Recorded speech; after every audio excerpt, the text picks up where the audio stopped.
संचार मंत्रालय का बीएसएनएल और एमटीएनएल को निर्देश, चीनी उपकरणों के बदले भारत में बने कलपुर्जों का करें इस्तेमाल। निजी कंपनियों को भी हिदायत, फैसले के बाद नए टेंडर निकालने की प्रक्रिया जल्द शुरू की जाएगी।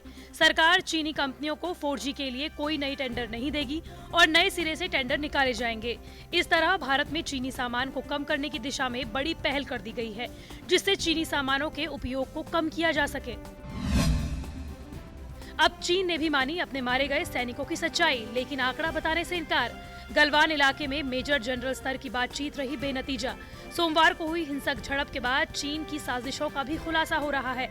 अब सामने आया है कि चीन ने भारतीय सैनिकों को निशाना बनाने के लिए पहले से तैयारी की हुई थी। जानकारी के मुताबिक चीन के सैनिकों ने वहां पत्थर इकट्ठा किए हुए थे। भारत 8वीं बार चुना गया सुरक्षा परिषद का अस्थायी सदस्य। 192 में से मिले 184 वोट। संयुक्त राष्ट्र में भारत के स्थायी प्रतिनिधि TS त्रिमूर्ति ने अपने ट्विटर हैंडल से इस बात की जानकारी देते हुए लिखा कि सदस्य देशों ने भारत को भारी समर्थन देते हुए 2021-22 तक के लिए UNSC का अस्थायी सदस्य चुना है। भारत को 192 में से 184 वोट मिले हैं। दिल्ली में कोरोना के रिकॉर्ड केस। दिल्ली में अब तक कोरोना के मामले 47,102, जबकि मृतकों का आंकड़ा 1,904 हो गया है।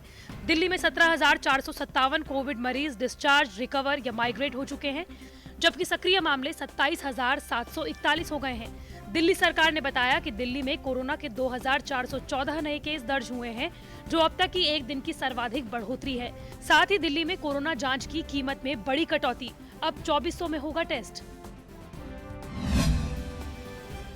महाराष्ट्र में 3,307 नए मामले के साथ कोरोना का आंकड़ा 1,16,000 के पार।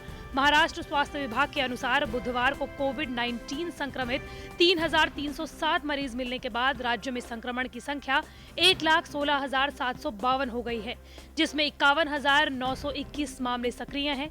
महाराष्ट्र में अब तक कुल 59,166 लोग ठीक या डिस्चार्ज हो चुके हैं।